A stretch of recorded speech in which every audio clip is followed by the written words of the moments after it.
దానికి వచ్చిందో తల్లి చేస్తున్న పని చెయ్యి బట్టి యజమానురాల్ని ఆపుతుంది. ఈరోజు నేను చెప్పే మాట మీరు ఆలోచించవలసింది.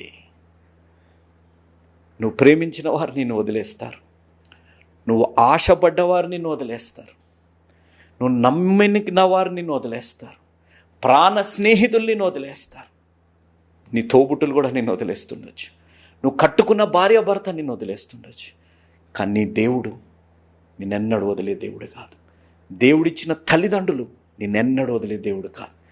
వారు కరిగిపోతారు, వారు కష్టపడతారు, వారు నష్టపడతారు, వారు ఏదైనా చేస్తారు మన క్షేమం కొరకు అనేది గమనించాలి. అందుకే మీరు ఆలోచించండి.